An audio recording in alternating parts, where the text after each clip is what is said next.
Hello everyone, welcome back. ഇന്ത്യയിൽ cooperative മൂവ്മെൻറ്റിൻ്റെ ഡെവലപ്മെൻറ്റിന് കാരണമായ കുറച്ച് കമ്മിറ്റീസ് ആൻഡ് കമ്മീഷൻസ് അതിനെക്കുറിച്ചായിരുന്നു നമ്മൾ ഡിസ്കസ് ചെയ്തുകൊണ്ടിരുന്നത്. Next committee is CRAFICARD committee to review the arrangement for institutional credit to agriculture and rural development. ഇതാണ് ക്രാഫിക്കാഡ് എന്നുള്ളതിൻ്റെ എക്സ്പാൻഡഡ് ഫോം. ആ പേരിൽ തന്നെ ഇതിൻ്റെ ഒബ്ജക്റ്റീവും ഒളിഞ്ഞിരിക്കുന്നുണ്ട്. അഗ്രികൾച്ചറിനും റൂറൽ ഡെവലപ്മെൻറ്റിനും ഡിഫറെൻറ്റ് ഇൻസ്റ്റിറ്റ്യൂഷൻസ് പ്രൊവൈഡ് ചെയ്യുന്ന ക്രെഡിറ്റ്, അതിൻ്റെ സംവിധാനങ്ങളെക്കുറിച്ചിട്ട് റിവ്യൂ നടത്തുക, പഠനം നടത്തുക, അതിനുള്ള ഒരു കമ്മിറ്റിയാണിത്. 1979 RBI ആണ് ഈ കമ്മിറ്റിയെ അപ്പോയിൻറ്റ് ചെയ്തിട്ടുള്ളത്. ഇതിൻ്റെ ചെയർമാൻ ശ്രീ ബി ശിവരാമനാണ്. അതുകൊണ്ട് തന്നെ ശിവരാമൻ കമ്മിറ്റി എന്നും ഈ കമ്മിറ്റി അറിയപ്പെടുന്നു. നബാർഡിൻ്റെ ഫോർമേഷന് കാരണമായത് ഈ ഒരു കമ്മിറ്റിയാണ്. ഈ കമ്മിറ്റി റിപ്പോർട്ട് സബ്മിറ്റ് ചെയ്തത് 1981 next is objectives of the committee. Number 1, ARDC, that is agricultural rural development corporation, അതിൻ്റെ ഓപ്പറേഷൻസിനെ കുറിച്ച് റിവ്യൂ നടത്തുക. നമ്പർ 2, ഡിഫറെൻറ്റ് ക്രെഡിറ്റ് ഇൻസ്റ്റിറ്റ്യൂഷൻ, വിവിധ ക്രെഡിറ്റ് ഇൻസ്റ്റിറ്റ്യൂഷനുകളെ ഇൻ്റഗ്രേറ്റ് ചെയ്യേണ്ട ആവശ്യകതയെക്കുറിച്ചുള്ള പഠനം നടത്തുക. Number 3, agricultural finance corporation, that is AFC, അത് provide ചെയ്യുന്ന കൺസൾട്ടൻസി സർവീസസിനെ കുറിച്ച് സ്റ്റഡി നടത്തുക.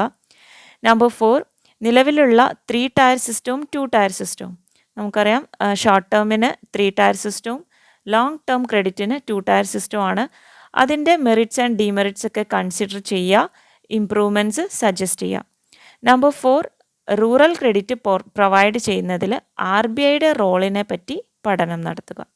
Next is recommendations of the committee. അപ്പോൾ ഈ കമ്മിറ്റിയുടെ റെക്കമെൻഡേഷൻസ് നമുക്ക് കുറച്ച് ഡീറ്റെയിൽ ആയിട്ട് പഠിക്കാനുണ്ട്. 7 ഹെഡ്സിൻ്റെ അണ്ടറിലായിട്ടാണ് പഠിക്കാനുള്ളത്. ഒന്നാമതായിട്ട് പ്രൈമറി അഗ്രികൾച്ചറൽ ക്രെഡിറ്റ് സൊസൈറ്റീസ്, അതുമായി ബന്ധപ്പെട്ട് എന്തൊക്കെ റെക്കമെൻഡേഷൻസ് ആണ് ഇവർ പ്രൊവൈഡ് ചെയ്തിട്ടുള്ളത്. നമ്പർ 2, റീജിയണൽ റൂറൽ ബാങ്ക്സുമായി ബന്ധപ്പെട്ടിട്ടുള്ള recommendations. Number 3, formation of NABARD. Number 4, role of AFC. Number 5, changes of short term credit structure. Number 6, changes of long term credit structure. Number 7, others. First one, primary agricultural credit സൊസൈറ്റിയുമായി ബന്ധപ്പെട്ട് ക്രാഫിക്കാഡ് കൊടുത്തിട്ടുള്ള recommendations ആണ്. Number 1, India എന്നുള്ളത് ഒരു vast കൺട്രിയാണ് with diversified set of people. അതുകൊണ്ട് തന്നെ രാജ്യം ഒട്ടാകെ ഒരു പാറ്റേണിലുള്ള primary agricultural credit society possible അല്ല എന്നാണ് ക്രാഫിക്കാഡിൻ്റെ ഒന്നാമത്തെ നിർദ്ദേശം. ഓരോ ഏരിയയിലും അവിടുത്തെ ആവശ്യങ്ങൾക്കനുസരിച്ചിട്ടുള്ള ഒരു പാറ്റേൺ ഡിസൈൻ ചെയ്യണം എന്നാണ് അവർ റെക്കമെൻഡ് ചെയ്തിട്ടുള്ളത്. നമ്പർ 2, ഫാമേഴ്സ് സർവീസ് സൊസൈറ്റിയെ റീഓർഗനൈസ് ചെയ്യുക. നമ്പർ 3, ഫാമേഴ്സ് സർവീസ് സൊസൈറ്റിയെ അതിലെ മെമ്പേഴ്സിനും ഫാമേഴ്സിനുമുള്ള ഒരു അവരുടെ എല്ലാ ക്രെഡിറ്റ് റിക്വയർമെൻറ്റ്സിനുള്ള ഒരു സിംഗിൾ കോണ്ടാക്ട് പോയിൻ്റ് ആക്കി മാറ്റണം എന്നാണ് ക്രാഫിക്കാഡ് സജസ്റ്റ് ചെയ്തിട്ടുള്ളത്. Number 4, primary societies short term ലോൺസിന് പുറമെ ലോങ് ടേം ലോൺസും പ്രൊവൈഡ് ചെയ്യണമെന്നാണ് കമ്മിറ്റി റെക്കമെൻഡ് ചെയ്തിട്ടുള്ളത്. Number 5, government loans write off ചെയ്യുന്ന പരിപാടി നിർത്തണമെന്നാണ് ഈ കമ്മിറ്റി സജസ്റ്റ് ചെയ്തിട്ടുള്ളത്. മാത്രമല്ല വിൽഫുൾ ഡിഫോൾട്ടേഴ്സിനെ, അതായത് ലോണൊക്കെ എടുത്തിട്ട് പൈസ തിരിച്ചടയ്ക്കാത്ത ആൾക്കാരെ സീരിയസ് ആയിട്ട് ഹാൻഡിൽ ചെയ്യണമെന്നും അതിനായിട്ട് ഇന്ത്യൻ പീനൽ കോഡിൽ അമെൻമെൻറ്റ്സ് കൊണ്ടുവരണം എന്നുമാണ് ക്രാഫിക്കാഡ് സജസ്റ്റ് ചെയ്തിട്ടുള്ളത്. നെക്സ്റ്റ്, റീജിയണൽ റൂറൽ ബാങ്ക്സുമായി ബന്ധപ്പെട്ട് ക്രാഫിക്കാഡിൻ്റെ റെക്കമെൻഡേഷൻസ് ആണ്. നമ്പർ 1, RRBയുടെ വർക്കിങ്സിനെ ക്രാഫിക്കാഡ് അപ്രിഷ്യേറ്റ് ചെയ്യുകയാണ് ഉണ്ടായിട്ടുള്ളത്. നമ്പർ 2, RRBയുടെ കൺട്രോള് ഗവൺമെൻറ് ഓഫ് ഇന്ത്യയിൽ നിന്നും നബാർഡിനോ RBIക്കോ കൊടുക്കണമെന്നാണ് ഇവരുടെ റെക്കമെൻഡേഷൻ. നമ്പർ 3, RRBക്ക് നിലവിൽ ഉള്ള എല്ലാവിധ കൺസെഷൻസും തുടർന്നും അനുവദിച്ചു കൊടുക്കണമെന്നാണ്.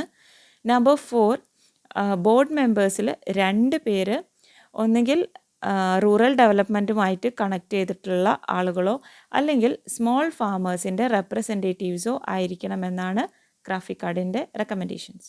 നെക്സ്റ്റ്, നബാർഡിൻ്റെ ഫോർമേഷനുമായിട്ട് ബന്ധപ്പെട്ടിട്ടുള്ള റെക്കമെൻഡേഷൻസ് ആണ്. നമ്പർ 1, അഗ്രികൾച്ചറലിനും റൂറൽ ഡെവലപ്മെൻറ്റിനും ക്രെഡിറ്റ് പ്രൊവൈഡ് ചെയ്യാനുള്ള ഒരു നാഷണൽ ലെവൽ ഏജൻസി ആയിട്ട് നബാർഡ് എന്നൊരു ഇൻസ്റ്റിറ്റ്യൂഷനെ ഫോം ചെയ്യണം എന്നാണ് ക്രാഫിക്കാർഡിൻ്റെ ഒന്നാമത്തെ റെക്കമെൻഡേഷൻ. നമ്പർ 2, നബാർഡ് ഒരു സെപ്പറേറ്റ് ഇൻഡിപെൻഡൻറ്റ് ഇൻസ്റ്റിറ്റ്യൂഷനായിട്ട് ഫങ്ഷൻ ചെയ്യണം, പക്ഷേ RBIയുമായിട്ട് കണക്റ്റഡ് ആയിരിക്കുകയും വേണം. നമ്പർ 3, RBIയുടെ ഡെപ്യൂട്ടി ഗവർണർ ആയിരിക്കണം നബാർഡിൻ്റെ ചെയർമാൻ. നമ്പർ 4, കോപ്പറേറ്റീവ് ബാങ്ക്സിൻ്റെ മുകളിൽ RBIക്കുള്ള സൂപ്പർവൈസറി പവർ RBIക്കോ നബാർഡിനോ ഷിഫ്റ്റ് ചെയ്യണം എന്നാണ് ക്രാഫിക്കാർഡ് സജസ്റ്റ് ചെയ്തിട്ടുള്ളത്. നെക്സ്റ്റ്, അഗ്രികൾച്ചറൽ ഫിനാൻസ് കോർപ്പറേഷനുമായിട്ട് ബന്ധപ്പെട്ടിട്ടുള്ള റെക്കമെൻഡേഷൻസ് ആണ്. നമ്പർ 1, AFC ഒരു സെപ്പറേറ്റ് കൺസൾട്ടൻസി ഓർഗനൈസേഷനായിട്ട് തന്നെ തുടരണം, മാത്രമല്ല സെർട്ടൈൻ ഫീൽഡ്സിൽ സ്പെഷ്യലൈസ് ചെയ്യുകയും വേണം. നമ്പർ 2, AFCയുടെ പേര് അഗ്രികൾച്ചറൽ ഫിനാൻസ് കൺസൾട്ടൻസി ലിമിറ്റഡ് എന്നാക്കി മാറ്റണം. നമ്പർ 3, AFC കൺസൾട്ടൻസി സർവീസസ് RRBകൾക്കും കോപ്പറേറ്റീവ്സിനും പ്രൊവൈഡ് ചെയ്യണം. നെക്സ്റ്റ്, ലോങ് ടേം ക്രെഡിറ്റ് സ്ട്രക്ചറും ഷോർട്ട് ടേം ക്രെഡിറ്റ് സ്ട്രക്ചറും ആയിട്ട് ബന്ധപ്പെട്ടിട്ടുള്ള എന്തൊക്കെ റെക്കമെൻഡേഷൻസ് ആണെന്ന് നമുക്ക് നോക്കാം. അപ്പോൾ ഇതിൽ ചേഞ്ചസ് ഒന്നും വരുത്തണ്ട, നിലവിലുള്ള സ്ട്രക്ചർ തന്നെ കണ്ടിന്യൂ ചെയ്ത് പോകണം.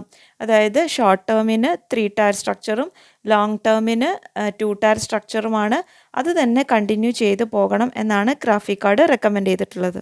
Next, other recommendations. Cooperative urban ബാങ്കിനെ നബാർഡിൻ്റെ അധികാര പരിധിയിൽ നിന്ന് എക്സ്ക്ലൂഡ് ചെയ്യണമെന്നാണ് ക്രാഫിക്കാർഡിൻ്റെ മറ്റൊരു റെക്കമെൻഡേഷൻ. നമ്പർ 2, RRBകളുടെയും കോപ്പറേറ്റീവ് ബാങ്ക്സിൻ്റെയും ഇൻസ്പെക്ഷൻ നബാർഡ് അണ്ടർടേക്ക് ചെയ്യണം. അപ്പോൾ ഇത്രയാണ് ക്രാഫിക്കാർഡുമായി ബന്ധപ്പെട്ടിട്ടുള്ളത്. നമ്മളതിൻ്റെ ജസ്റ്റ് ഒരു ഇൻട്രോ പറഞ്ഞു, പിന്നെ ഒബ്ജക്റ്റീവ്സ് പറഞ്ഞു, റെക്കമെൻഡേഷൻസ് ഡീറ്റെയിൽ ആയിട്ട് തന്നെ ഡിസ്കസ് ചെയ്തു. Next is Kapoor committee. Cooperative ബാങ്ക്സിൻ്റെ റിവൈവലിനും റീസ്ട്രക്ചറിങ് പാക്കേജിനുമുള്ള ഒരു ടാസ്ക് ഫോഴ്സ് ആയിരുന്നു കപൂർ കമ്മിറ്റി. 1999 ഗവൺമെൻറ് ഓഫ് ഇന്ത്യയാണ് കപൂർ കമ്മിറ്റിയെ അപ്പോയിൻറ്റ് ചെയ്തിട്ടുള്ളത്. അന്നേരത്തെ റിസർവ് ബാങ്ക് ഗവർണർ ആയിരുന്ന ശ്രീ ജഗദീഷ് കപൂറാണ് ഈ കമ്മിറ്റിയുടെ ചെയർമാൻ. 2000 ഓഗസ്റ്റിൽ ഈ കമ്മിറ്റി റിപ്പോർട്ട് സബ്മിറ്റ് ചെയ്യുകയും ചെയ്തു. Next is objectives of the committee. Number 1, cooperative credit സ്ട്രക്ചറിൻ്റെ ഫങ്ഷനിങ്ങിനെ കുറിച്ചിട്ട് പഠനം നടത്തുക, വേണ്ട രീതിയിലുള്ള മെഷേഴ്സ് സജസ്റ്റ് ചെയ്യുക. Number 2, different tiers of cooperative structure, അതിൻ്റെ കോസ്റ്റ് എഫക്റ്റീവിനെ കുറിച്ചിട്ടുള്ള സ്റ്റഡി നടത്തുക, സ്യൂട്ടബിൾ റെക്കമെൻഡേഷൻസ് പ്രൊവൈഡ് ചെയ്യുക. നമ്പർ 3, വാരിയസ് കോപ്പറേറ്റീവ്സിൻ്റെ ഫിനാൻഷ്യൽ പെർഫോമൻസ് അനലൈസ് ചെയ്യുക, അതിന് വേണ്ട റെക്കമെൻഡേഷൻസ് പ്രൊവൈഡ് ചെയ്യുക. നമ്പർ 4, നിലവിലുള്ള കോപ്പറേറ്റീവ്സിൻ്റെ സൂപ്പർവൈസറി ആൻഡ് റെഗുലേറ്ററി മെക്കാനിസം, അതായത് നിരീക്ഷണത്തിനും നിയന്ത്രണത്തിനും ഒക്കെയുള്ള ആ സംവിധാനങ്ങളെ കുറിച്ചിട്ടുള്ള പഠനം നടത്തുക. അപ്പോൾ ഇത്രയുമാണ് കപൂർ കമ്മിറ്റിയുടെ കാര്യങ്ങൾ. Next chapter is rural credit. Thank you for watching.